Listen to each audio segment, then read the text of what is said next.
May pahabol pa pala. Next po ay si Monstera Amydrium at Monstera Dragontail. Joke! Hindi po Monstera, yung Amydrium medium at yung Tibatib or Dragontail, okay?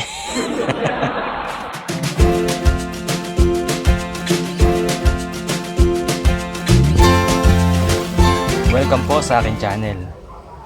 So today po, ipapakita ko naman ang aking mini Monstera collection. Opo, mini lang na. Huwag po kayo masyado mag-expect.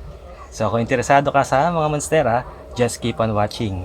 At kung bago ka sa aking channel, don't forget to subscribe and click the notification bell para lagi ka updated sa aking mga latest uploads. At check nyo rin ang aking shop, It's Herbs Plant Shop Manila. So tara, isa-isahin na natin sila. So tara, simulan na po natin hanggat hindi pa umuulan. Medyo tahimik pa. Unahin na po natin ang Monstera adansonii. Meron akong tatlong klase ng Monstera adansonii. Unahin na natin yung pinaka-classic. Common lang yun eh. So una-una ay si Monstera adansonii narrow form. Siya po ang kauna-unahan kong Monstera. Baka 2018 pa to. Actually, na-feature ko na rin pala yung dalawang klase ng Monstera adansonii. So ito nga po yung una. Ito yung classic. Ito yung pinaka-madalas nating nakikita sa mga nurseries, plant vloggers, ganyan, di ba? Yung mga plant enthusiasts, especially noon. Ito yung common sa Pinas eh. So, syempre, since narrow form nga siya, kasi yung may ice cream na naman, laging mga agaw ng attention tong ice cream. Yung makitid yun dahon or slim na patulis. Tapos, ang dahon ng mga narrow form, ang butas ng mga narrow form is malalaki. Halos buong dahon ay may butas. Malaking area na sakop ng mga butas niya.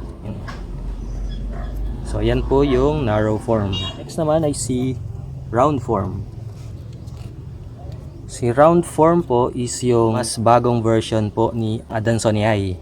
Ito yung kadalasan nakikita natin siguro, no, nakikita nyo rin sa ibang bansa, sa mga plant collectors sa ibang bansa, di ba? Yung mga fina-follow nyo sigurong plant enthusiasts sa ibang bansa, ito yung common doon. Sa atin parang medyo bago na to eh, yung mga round form. Siyempre, since round form siya, ang dahon niya medyo malapad. Tapos yung butas niya hindi pare-parehas. May malalaki, tsaka may maliit. Meron ding part minsan na maraming maliliit. Hindi consistent yung butas niya, hindi kamukha ni narrow form na halos lahat yung buong dahon may butas.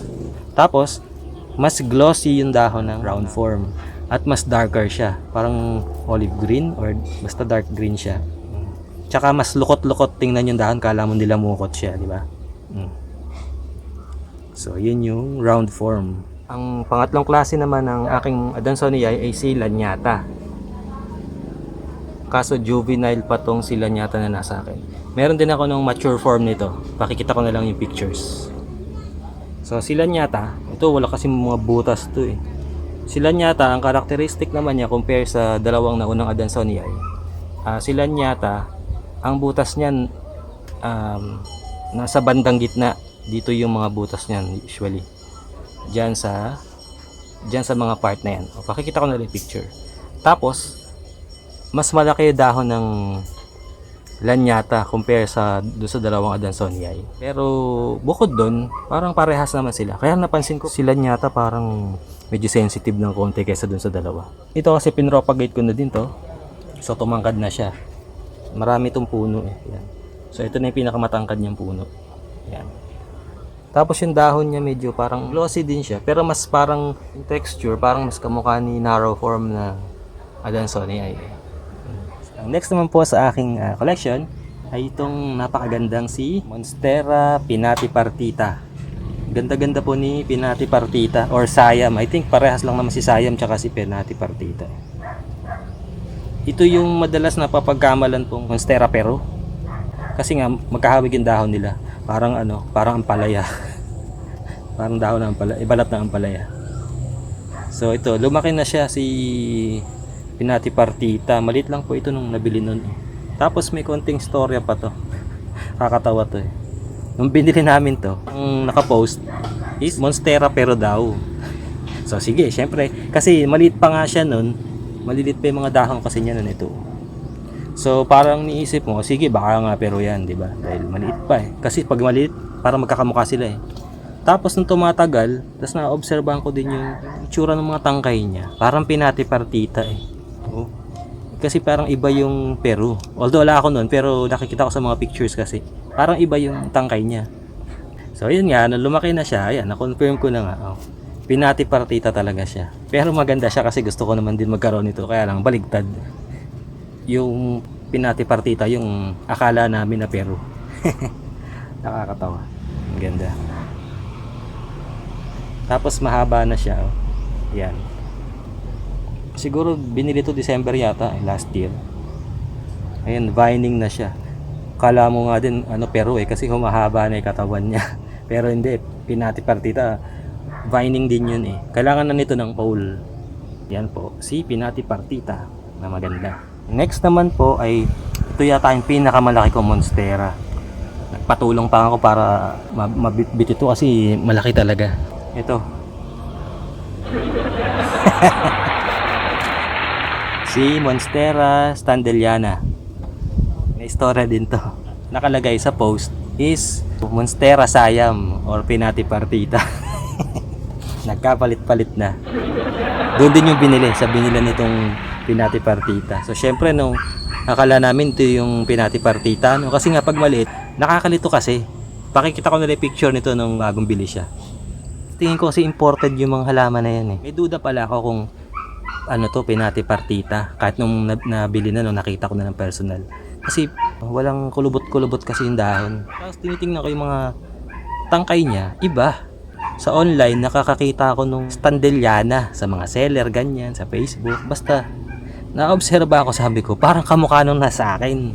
So, research. Talaga nakikita ko yung mga post. Kamukha nito, kamukha ng dahon, yung shape ng dahon. Yung tangkay, parang mataba yung tangkay. Ayan, may mataba yung tangkay kasi. Oh. Tapos, nung tumatagal, pumapangit siya dun sa pot. Parang natutuyo. Kahit na paulanan mo siya, ilipat-lipat ko ng pwesto sa garden.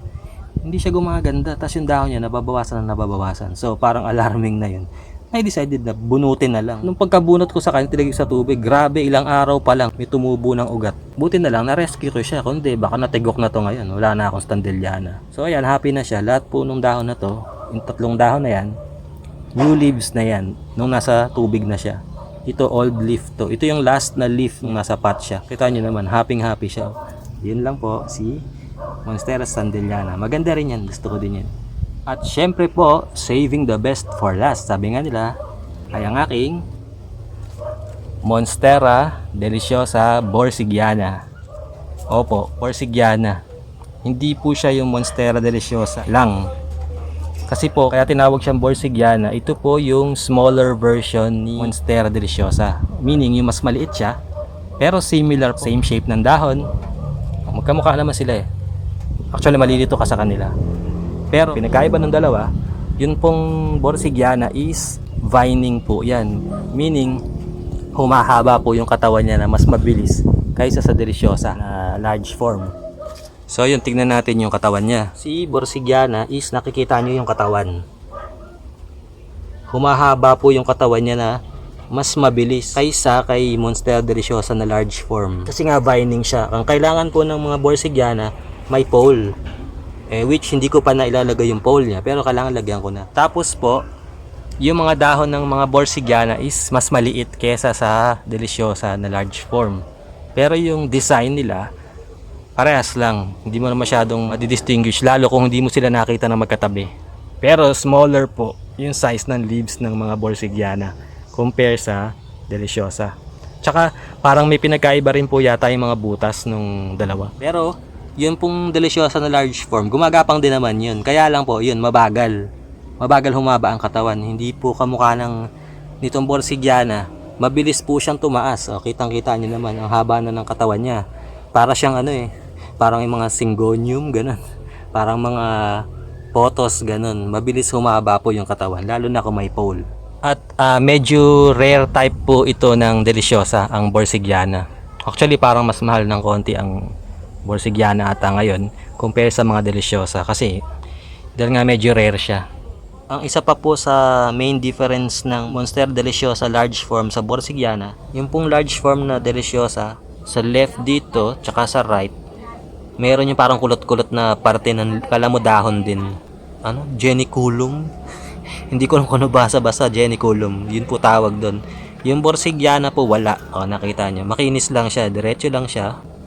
O, diretso lang siya. Makinis. Magkabilang side. Wala siyang parang palikpik. Yun po ang nagkaiba ng dalawa. Kaya check nyo yung mga Monstera nyo. Baka sabi ng seller, Monstera Deliciosa daw. Nun pala, Monstera Deliciosa Borsigiana. Pero parehas naman po yung maganda. Nasa sa inyo na po yan, ano preference nyo. Pero mas rare po yung Borsigiana. May pahabol pa pala. Next po ay si Monstera Amydrium at Monstera Dragontail. Joke! Hindi po Monstera, yung Amydrium medium at yung Tibative or Dragontail, okay? So that's it po para sa aking mini Monstera collection. At kung nagustuhan nyo ang video ito, don't forget to subscribe and click the notification bell para lagi kayong updated sa aking mga latest uploads. At check nyo rin po ang aking munting plant shop, it's Herbs Plant Shop Manila. So again, thank you for watching and God bless.